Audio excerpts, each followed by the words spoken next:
พี่น้องโอ้ยขาดสิเจ็บขาดสิเปลี่ยนมันบ่ยากดิเนาะอยู่เฮียนอยู่ซ่านเฮาซื่อๆรถกระแล่นมาต่ำแหมพี่น้องเอ๋ยร้านลาบของลุงโลดเพชรธงชัยหมอลำชื่อดังพี่น้องเอ๋ยลุงโลดเพชรธงชัยโอ้ยในอดีตเจ้าพ่อลำเพิ่นลำเพชรดังเป็นตะได้เด้อพี่น้องเด้อ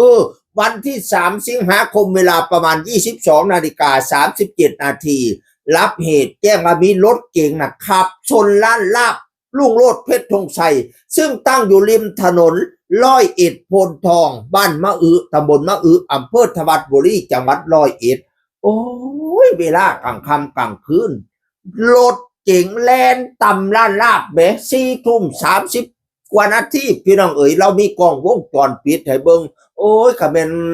บูเข้าไปเลิกกว่านั้นเนาะต่ำคนหลับอยู่ในเฮียในชั้นสิบ่ตายกองกันเอเล่ที่เขาเจ้าบอกว่ารถหมาตัดหน้าว่านะหมาตัดหน้ารถเสียหลักก็เลยหักแล่นต่ำล้านลาบบุญเอเล่ปานเตเฮ็ดพี่น้องโอ้ยขอตาลิตนลุงโลดเพชรต้องใส่ให้อยู่บ่อยู่กันอันบ่ได้เฮ็ดอีหยังก็เกิดเหตุเอาขึ้น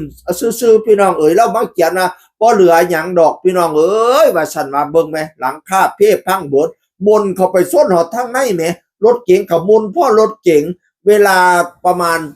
22:34 นาทีวินาทีรถพุ่งเข้าชนร้านลาบว่าซั่นเราเขียนว่าพี่น้องเอ๋ยในกล้องวงจรปิดเป็นร้านลาบอยู่ในเขตอำเภอธวัดบุรีพี่น้องเอ๋ยโอ้ยมีแต่แนวเป็นตาแซ่บเด้อลาบหอยลาบผมต้มแซ่บหลายอันพันอย่างพี่น้องเอ๋ยเมนูเล่าน่ะแซ่บเป็นตานายร้านลาบลุงโลดเพชรธงชัยอยู่ริมถนนอย่างดีนี่ละริมถนนนี่ละจะว่ารถมันมาแต่ใดบุเซ่เข้าไปชนรถเอาตาลิตนชาติให้อีพออีแม่เกยเสียหายหลายแสนก็ยังว่าอันบัดที่นี่แล้วก็มาเขียนว่าทาร้านลาบลุงโลดกลับมาเปิดอีกพี่น้องสิกลับมาอุดหนุนอีกไหมครับว่าซั่นว่าโอ้ยขอยก็สิไปอุดหนุนเจ้าอยู่ล่ะค่ะขอยไปทางร้อยเอ็ดอีพอเอ้ยขอยเห็นสภาพดอกค่ะตาลิตนชาติให้บ่ได้เฮ็ดผิดเฮ็ดพลาดอีหมักหยังแหมเฮียนชานเฮาก็ตั้งอยู่ริมถนนอยู่ดีๆแหมจังสิล่ะคาดสิเจ็บคาดสิเป็นเพิ่นว่าพี่น้องเอ๋ยอยู่ริมถนนร้อยเอ็ดพ้นท้องบ้านมะอือตำบลมะอืออำเภอธวัดบุรีจังหวัดร้อยเอ็ดเวลาประมาณ22:30 กว่านาทีวันที่3สิงหาคม